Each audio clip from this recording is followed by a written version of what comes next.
It wasn't the jail time, the tragic deaths of friends or even nearly losing both his feet that finally saved Pete Doherty from self-destruction. It was a song. The former Libertines and Baby Shambles frontman, once one of music's most notorious junkies, was desperately fighting the familiar demons of addiction as he white-knuckled it in his new home in rural France in early 2020. He recalls, "I hadn't had a phone or been online for a couple of years. Word got to me that this fella wanted me to cover a song by French singer Daniel Darc. It was called Inutile or Dusage, which means useless and all used up." He said, "I got really emotional when he played it to me, it really hit home. I was giving up hard drugs and feeling at really. The best way to describe it for me is like being hit by a bus. It's still a bit of a struggle, but the obsession does lift and it's getting easier. But at the time it hadn't quite lifted and it was really tough." Pete now credits that musician, Frederick Lowe, with lifting him out of the darkness that may have otherwise consumed him again. The pair went on to write a whole album together, The Fantasy Life of Poetry and Crime, which was released last week.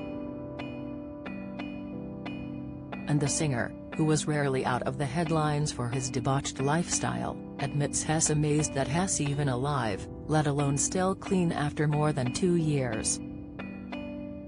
He says, "I was really pushing the limits. There were a few close calls really. I nearly lost my feet and horrible things like that. It was very close, just because of the injecting. That's what happens when you run out of veins. It all seems so long ago now though, but it was a hell of a ride." Pete, now 43, has left his hedonistic ways behind and settled down with French wife Katya Davidos, the keyboardist in his new band the Putamares, whom he married last September. Speaking about her, he said, "My wife's really annoyed because I go around saying that Frederick came and saved me, and she says, 'What about our love?' It's just I feel Terry's something weird about going round saying how much I love my wife. Although I'm not normally shy about talking about personal things, I like to keep that sacred, whereas she's like, 'No, tell the world.'" And Pete is well aware most people expected him to go the same way as other young tortured geniuses such as Amy Winehouse, who died of alcohol poisoning at 27, and whom he had also dated. He said, "Well, maybe I didn't make it to middle age. Maybe that fella's long dead and buried, you know. You poison yourself so much, Terry's only so much an innocent soul can take until you morph into a permanent disfigurement. Or then again maybe not, maybe there is redemption and salvation and a second chance," he said. After dropping out of university in London at 19, Pete moved into a flat with friend Carl Barat, and the pair formed the Libertines, who soon gained a cult following. But Pete was already spiraling into addiction. He later admitted he worked as a prostitute and dealer to feed his heroin and crack habit before making it on the music scene.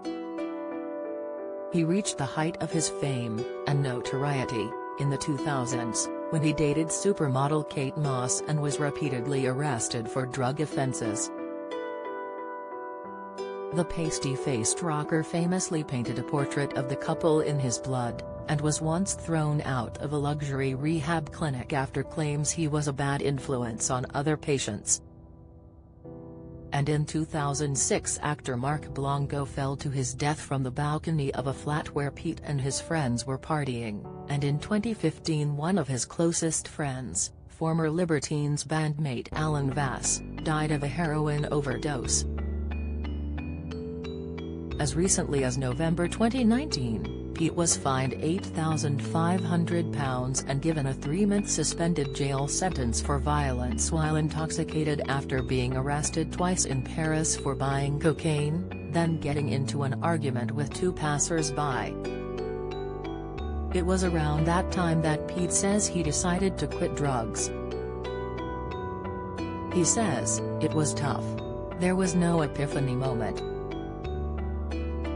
It was so many years of going to rehabs and trying different ideas. I did everything from projectile vomiting at the Tham Krabak Monastery in Thailand to clinics. And people who have been in active addiction would say to me, 'One day you'll just know it's the time to stop.' Somehow the balance has shifted." Do you enjoy reading about celebrities? Sign up for all the best celeb news from the Mirror here.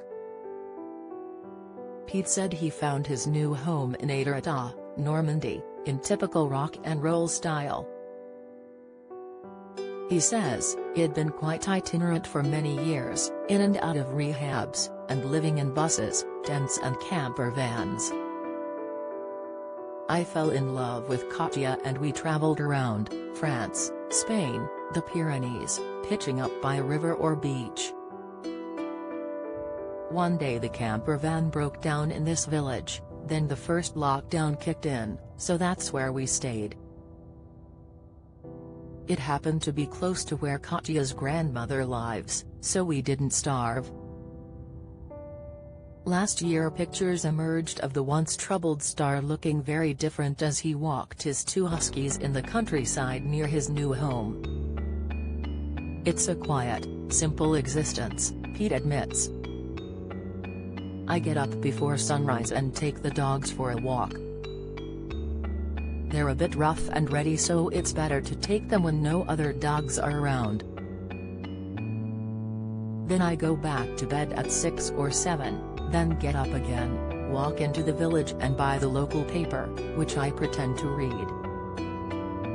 Then I have a coffee and brandy around 11, then go back home and maybe watch some Turner Classic Movies, listen to some Tony Hancock, have a siesta, walk the dogs again and go to bed." It might have been a song that got him back on the straight and narrow, but Pete admits it's his fans who have kept him on that path. "That's what I've been getting a lot of at the moment. People coming up to me at shows. They've followed me throughout my career and they know me. They don't have to say anything. They just shake my hand and say, 'Keep up the fight.'" Peter Doherty and Frederick Lowe, The Fantasy Life of Poetry and Crime, is out now. Do you have a story to sell? Get in touch with us at webcelebs@mirror.co.uk or call us direct 0207 29 33 033.